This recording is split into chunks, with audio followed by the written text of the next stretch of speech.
전번 시간에 이 Post Structuralism을 이야기하면서 Post라는 것을 탈과 후기로 구분하지 말고 그냥 Post라고 하는 말을 사용하라고 이야기를 했습니다.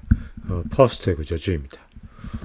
왜냐하면은 이 Post라는 의미에는 지금 직역을 하면은 탈과 후기지만은 실제로 내용은 이 구조주의의 연장선상에서 진행되는 면도 있고 또 일부는 그 구조주의로부터 이제 벗어나서 진행되는 어떤 그런 내용도 있기 때문에 이 포스트라고 이름을 붙이기 바랍니다. 자, 먼저 이제 포스트가 없는 원래 이 구조주의에 대해서 한번 살펴보겠습니다.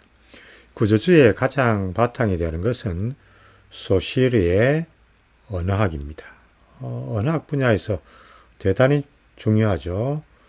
20세기 초반부에 나왔던 이 언어학의 가장 중요한 이론이 지금 소시르의 구조주의 이론이라고 할 수 있습니다.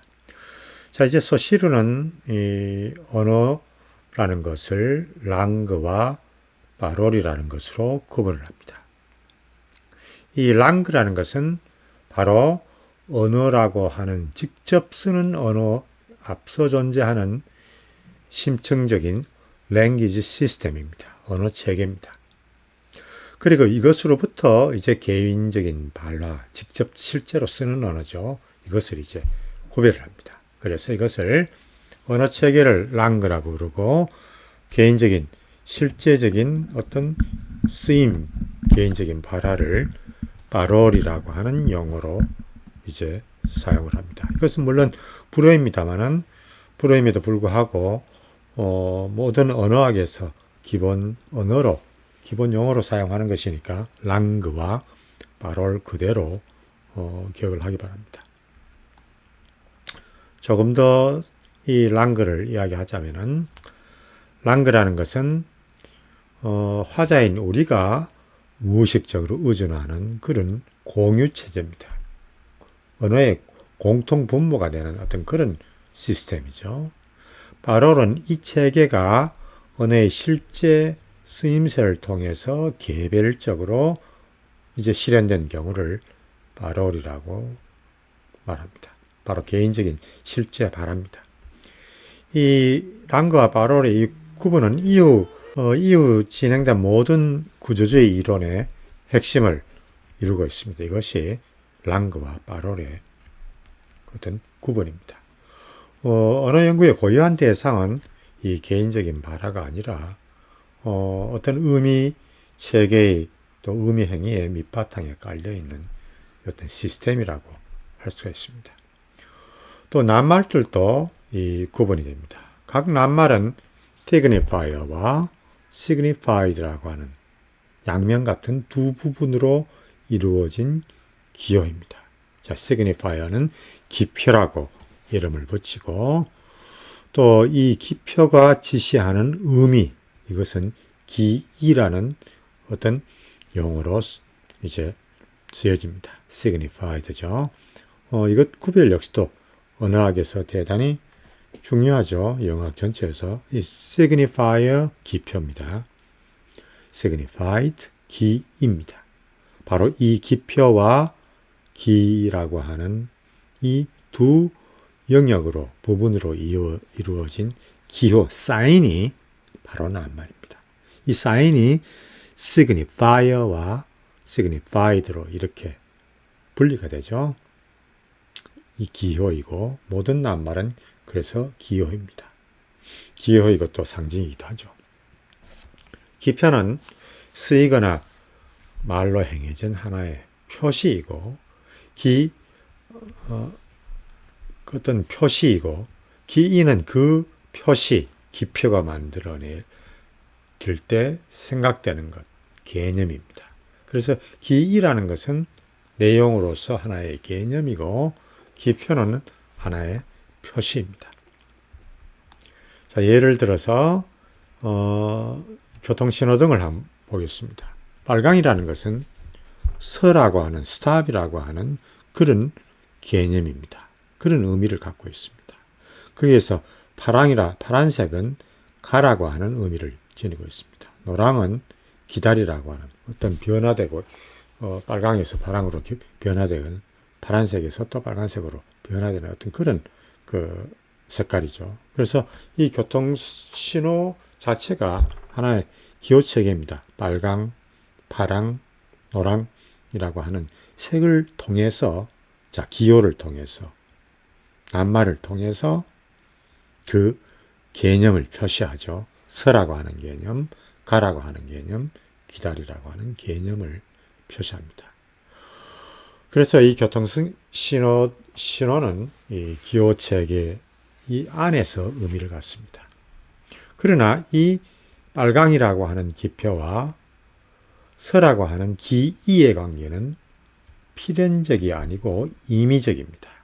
임의적이라는 것은 원래 필연적인 관계가 있는 것이 아니고 임의적으로 묶어놓은 약속에 의해서 묶여진 그런 관계라는 말입니다.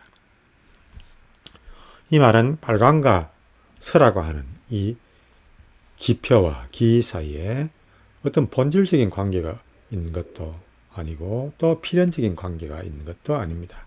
우리가 약속에 의해서 그 의미를 채택을 하는 것이죠.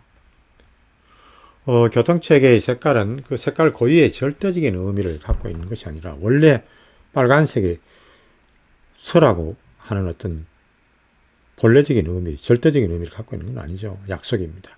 자, 그 교통체계 내에서 반대와 대조라는 차이를 통해, 반대라기보다는 대조입니다. 빨간색과 파란색은 분명히 대조가 되는 것이죠. 빨강색은 파랑이 아님라는 어떤 그런 내용을 통해서, 아니면 파랑은 빨강이 아니라는 뜻입니다. 그래서 이 의미의 어떤 차이는 바로 이 색깔의 대조, 차이를 통해서 의미가 이제 차이가 발생을 하는 것이죠. 그래서 언어는 기호체계 가운데 사인입니다. 언어는 수많은 기호체계 가운데 이제 하나이고, 언어의 기반을 이루는 것은 하나의 체계, 즉 짝을 잃은 대립물, 다시 말해서 이항 대립의 패턴입니다. 대단히 중요한 어떤 개념 중에 하나입니다. 이항 대립입니다. 서로 반대가 되는 어떤 그런 대립되는 어떤 단어의 묶음, 이것이 이항 대립입니다. 바이너리 오포지션이죠. 구조주의는 사회의 실제 현상들을 언어 모델에 따라 움직이는 기호체계로 해석을 합니다. 어떤 그 발화에도 그 음연에 작용하는 이 시스템, 즉 랑그가 있다고 생각을 합니다. 이 소시르는 언어가 차이의 체계, 기표와 기인은 임의적이라는 것을 거듭거듭 강조합니다. 자, 우리도 이것을 기억을 해야 됩니다. 언어는 차이의 시스템이고, 기표 signifier와 기이 signified의 관계는 임의적이다. 필연적이 아니란 말입니다. 이 임의적이지만은 그럼에도 불구하고 기표는 자기만의 기이, 지시 대상이죠. 지시해서 지시를 함으로써 그 의미가 발생하는 그 기이를 찾아서 어떤 확정적인 단위를 이루려는 경향이 있다고 주장을 합니다. 이것이 이제 기표와 기의 어떤 사용이 거듭되고 반복이 되고 오랫동안 이제 이것이 쓰이게 되면은 이것이 거의 확정적인 어떤 의미 단위를 이루려는 그런 경향이 있다고 주장을 합니다. 원래는 그렇지 않았지만은 그것이 소시르의 생각이었습니다. 그러나 포스트 구조주의는 여전히 이 의미라는 것이 임의적이라는 것을 강조를 합니다. 다시 말해서 의미의 안정성이라는 것을 거부를 한다는 말입니다. 소시르의 구조주의는 이 시간이 지나면은 서로 묶여서 이것이 임의적이지만은 어떤 의미의 안정된 어떤 의미를 발생시킨다고 이야기하지만은 포스트 구조주의는 이것이 관계라는 것이 절대적으로 확정되는 것이 아니고 또 늘 변할 수 있다는 것을 전제를 합니다. 그래서 의미 안정성을 부정을 합니다. 이 구조주의라는 것은 언어가 현실을 파악하는 능력을 가진 그 무엇이라고 전제를 하고 바로 이 언어가 작가의 정신이나 작가가 본 세계의 반영이라고 하는 이 전통주의 비평을 이제 구조주의는 부정을 합니다. 언어가 반드시 작가의 정신이나 작가가 본 세계를 1대1의 관계로 반영할 수 있다고 생각을 했던 이 전통주의 비평을 구조주의는 이제 부정을 합니다. 그리고 또 언어라는 것을 인간에 선행하는 그런 존재로 파악을 합니다.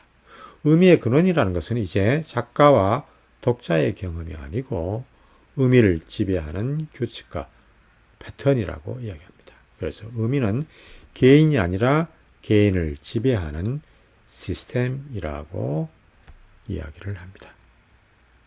이 구조주의를 형성하는 핵심에는 인간의 모든 사회적, 문화적 실제의 저변에 깔려있는 어떤 약호, 사인입니다. 규칙, 또 체계, 시스템을 찾아내려고 하는, 바로 구조를 찾아내려고 하는 그런 야심이 있습니다. 이 문학적 텍스트나 작품에는 그 저변에 반드시 규칙과 어떤 패턴, 구조적인 어떤 패턴이 있고 또 시스템이 있다고 생각을 했고, 바로 그 의미를 존재하게 만드는 것은 바로 스트럭처라고 생각을 했습니다. 그래서 구조주의는 의미의 생산을 지배하는 규칙과 관습과 구조를 해명하려고 하는 대단히 야심에 찬 그런 이론입니다. 언어학에서 시작되었지만은 이것은 이 문학 그리고 또 예술 전반으로 대단히 큰 사조로 이제 큰 영향력을 미치게 되는 것이죠. 이제 이 구조주의는 이제 그 이전에 어떤 철학적인 전제도 뒤집어 엎습니다. 르네 데카르트는 거기또 에르고섬이라고 이야기했습니다. 데카르트가 합리주의 정신의 대변자이죠. 이성을 중시하면서 이성에 의한 합리적인 판단을 어떤 가장 중요하게 생각을 했던 그런 철학자였습니다. 그런데 이것이 이제 구조주의적인 사고로 넘어오면서 이제 이런 생각을 합니다. 나는 내가 생각하지 않는 곳에 존재한다고. 그렇게 이야기를 바꾸어서 이야기를 하죠. 이제 그것이 이제 락강의 어떤 구조주의적인 어떤 정신심리학, 정신분석학에서 뒤집어서 이야기를 하고 있습니다. 인간의 의식 안에 어떤 잠재적으로 존재하는 무의식의 존재를 대단히 강하게 인정을 하면서 락강이 이 데카르트의 말을 뒤집어서 이야기를 하고 있습니다.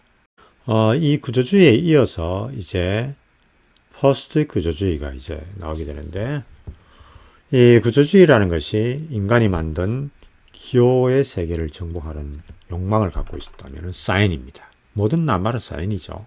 그리고 또 이 사인이 바탕을 두고 있는 그 어떤 언어 구조를 이제 정복하려고 하는 그런 욕망을 갖고 있다면은 포스트 스트럭처리즘은 그러한 욕망을 버리고 또 그러한 주장 역시도 거부를 합니다. 포스트 스트럭처리즘은 이제 1960년대 후반에 나타나는데 구조주의의 학문적인 허세를 위축시키면서 출발을 합니다. 이 구조주의는 근본적으로 이 개인적인 바라인 바로를 랑그에 종속시킵니다. 시스템에 종속을 시키죠. 그러나 이 구조는 그대로 인정을 하지만은 포스트 구조주의자들은 이 바로를 랑그에 종속시키는 그런 방식으로부터 이제 이탈을 합니다. 바로의 중요성을 더 이제 강조를 하는 것이죠. 자, 다시 이제 소실의 이야기를 하자면은 사인은 signify하고 signify다, signified 이 양면으로 구성된 것이 바로 사인이고 이것이 각 단어라고 이야기했습니다. 그리고 또 차이의 체계, 그 차이의 체계가 임의적이지만은 어떤 이러한 차이의 체계를 통해서 의미가 발생을 한다고 그랬죠. 그리고 이 저변에 깔린 차이의 시스템, 구조, 패턴을 찾으려고 이야기를 했습니다. 반복하자면 소실은 이 기표는 자기만의 지시 대상, 즉 기를 찾아 확정적인 단위를 이루려는 경향이 있다고 주장했습니다. 이제 퍼스트 구조주의에서 가장 크게 반발하고 나온 것은 이 확정적인 단위라고 하는 이 말입니다. 절대로 의미는 확정적이지 않은 끊임없이 변하는 유동성을 지닌 어떤 그런 부분이라고 생각을 했죠. 그래서 이 포스트 스트럭처리즘은 의미의 기표와 기의 어떤 그 관계에서 나오는 어떤 의미 안정성을 거부하고 기울한 양면성을 가진 단위라기보다는 두 개의 유동적인 층 사이의 임의적인 상태라고 이 기호를 바라봤습니다. 그렇다면 여기에서 발생하는 어떤 그 의미라는 것도 어떤 확정적인 어떤 단위가 되지 못하고 임의적인 상태로 남아있는 것이 되겠죠. 그리고 또 이항 대립상의 경계에 의문을 표시하기 시작을 합니다. 그러니까 기표와 기의 어떤 이항 대립상의 의문을 표할 뿐만 아니고 이 이성과 감성, 이 반대적인 개념이 이 어떤 패턴으로 묶이는 거죠. 이것이 이항 대립상입니다. 남녀라고 하는 이항 대립상, 백인, 흑인이라고 하는 어떤 이항 대립상, 주체와 타자라고 하는 어떤 이런 어떤 이항 대립상의 경계에 강력한 의문을 표시합니다. 바로 이러한 어떤 그 생각이 많은 어떤 비평들을 이제 낳게 되죠. 해체주의라는 비평, 어떤 그 후기 정신주의 분석, 또 어떤 그 페미니스트 그 비평, 또 문화유물론적인 비평, 여러 가지 비평을 이제 낳게 됩니다. 바로 여러 가지 비평들의 가장 큰 전제가 바로 이러한 이항 대립상의 경계에 의문을 표시하는 이 포스트 구조주의에 기반을 두고 있습니다. 오늘은 이 정도로 이야기를 마치고 다음 시간에 모더니즘과 포스트 모더니즘을 살펴보겠습니다. 이 어떤 그 사조 부분의 제일 끝이죠. 아마 포스트 모더니즘, 한 시간 정도 하면은 압축해서 할 수 있을 것 같아요. 이 부분이 끝나면은 이제 구체적인 어떤 작품으로 교재를 통해서 작품을 분석하는 그런 그 시간으로 진행을 하겠습니다. 공휴일이 너무 많이 끼어 있어서 조금 많이 진행이 더딘 것 같은 어떤 생각이 드네요. 그죠? 그렇지만 대체로 원래 예정했던 것도 1조에서 4조까지 이 4조를 보고 5주차에서부터 이제 구체적인 작품 분석으로 진행을 하려고 했습니다. 이제 교재를 구하기 바랍니다. 교재에 대해서 공지사항에 적어 놓은 대로 교재를 인터넷 서점들을 통해서 이제 교재를 구해서 5주차부터 수업에 임하기 바랍니다. 지금 추석 연휴가 또 끼어 있고 또 10월 3일 개천절 이후에 또 대체 연휴가 또 끼어 있어서 많은 시간이 지금 어떤 나중에 보강으로 처리되는 어떤 그런 시점으로 넘어가네, 그죠? 아마 5주차에서는 이 대면 수업을 한다고 지금 예정이 되어 있는데 아마 4주차에 들어서 대면 수업으로 진행하는 상황으로 되는지 또 비대면을 계속해야 되는지를 아마 결정을 하리라고 생각을 합니다. 그때 다시 공지를 하겠습니다. 네, 마치겠습니다.